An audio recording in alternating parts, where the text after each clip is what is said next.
Are we society, and what should be our limits? In a liberal democracy, can we tolerate cultures and ideologies that would never tolerate us? We turn to philosopher and all-round genius Professor A.C. Grayling to put tolerance in the spotlight.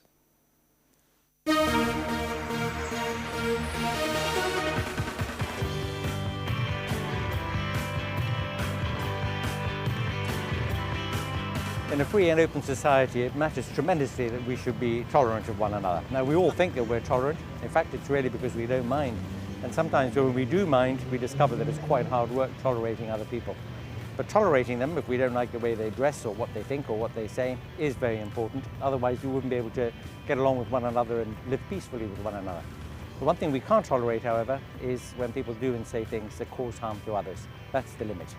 If you see people discriminating against other people because of their race, or if you see people being against a mosque being built in their community, or if you see people causing a riot because they disagree with the cartoons that have been published about their religious views, that's intolerance, and intolerance harms a society.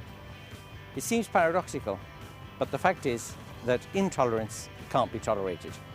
We can applaud the Supreme Court decision that it won't allow people to be sent back, deported to their home countries if, for example, they're gay, and would have to hide their gayness when they get there in case of persecution. But at the same time, one of our own institutions, the Church of England, has just said that they wouldn't appoint as a bishop somebody who is a celibate gay man. Now, surely we should have the same kind of tolerance in our own societies we're extending to other people who might be harmed in theirs. Today, the British government added its voice to all those calling on the Iranian government to stop the execution of an Iranian woman, Sakineh Mohammadi Ashtiani, who was accused of adultery. Now, that kind of thing goes against every civilized norm. It's not the kind of thing that anybody who cares about human rights can tolerate. It's a perfect example of the kind of intolerance that we shouldn't ourselves tolerate. What's so funny about peace, love, and understanding? The professor in the park to our studio here. Welcome to this week. We hear quite a lot now, it's regularly said, more than before, that we are a tolerant society. Did even on the way here tonight, I was listening on the radio to a documentary about London. It was how tolerant a city London is. Are we? I think on the whole we are, yeah.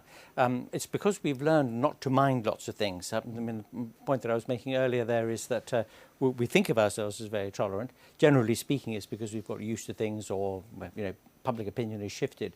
And so it's that we don't really mind them. Occasionally, however, we do come across things that we terribly dislike, or find ourselves being affronted or offended by them, and then we discover that it really does take a bit of effort to be tolerant. Are we more tolerant than we were? I think we were, yes. Some of us here can perhaps remember what it was like just before the great days of Roy Jenkins in the 1960s, when homosexuality was at last made legal. Prior to that time, there was an enormous weight of public opinion against gays, against divorce even. And such a different world now. People are much, much more generous in their attitudes towards other people, and that's as it should be. Do you agree with that, Michael?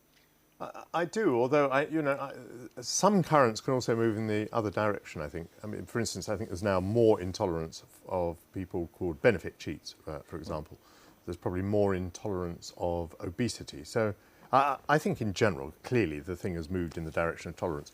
But I wouldn't rule out that new intolerances will arise. David? I think that's right. I mean, we are a very, very different society. Even since the 80s, I think things have changed, notably in respect of gay equality. I think that there is a different view around. And yet the bishop, the senior gay clergyman in the Anglican Church can't get the Bishop of Southwark's position. I think there's one new thing is we're intolerant of intolerance abroad. And there is this campaign now in respect of Iran. There's the issue of gay rights in some of the African countries. We see it still as a part of our mission to say, hang on, up with this we will not put, and we want you to do something else. And so there is quite a there's a sense that within us we have intolerant cultures. I mean, this is seen, the public regard this most clearly with fundamentalist Islam. Do we tolerate that? No, I don't think we do. Look, you know, people very often say it's so difficult to draw a line between what we're prepared to tolerate and what we shouldn't tolerate. It's quite clear that we should never be tolerant of people who are themselves deeply intolerant.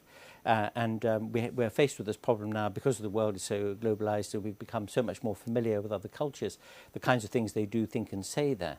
And it's terribly interesting how, sometimes you get a bit of backwash from this, because the reason why our bishop, gay would-be bishop, hasn't in fact been appointed to the Southwark Diocese is not really because attitudes in this country are hostile to gays, not even, I don't think, among the Church of England folk. It's because the Anglican community in the world at large is split badly over this issue, and it's this huge number of Anglicans in Africa who are very hostile to homosexuality, and so it's somebody else's politics which is affecting us here. There's a paradox. Immigration has made us, as we've come to fear it less from the days of Enoch Powell, it's made us less intolerant. But at the same time, a minority element of immigration has brought some intolerance with it.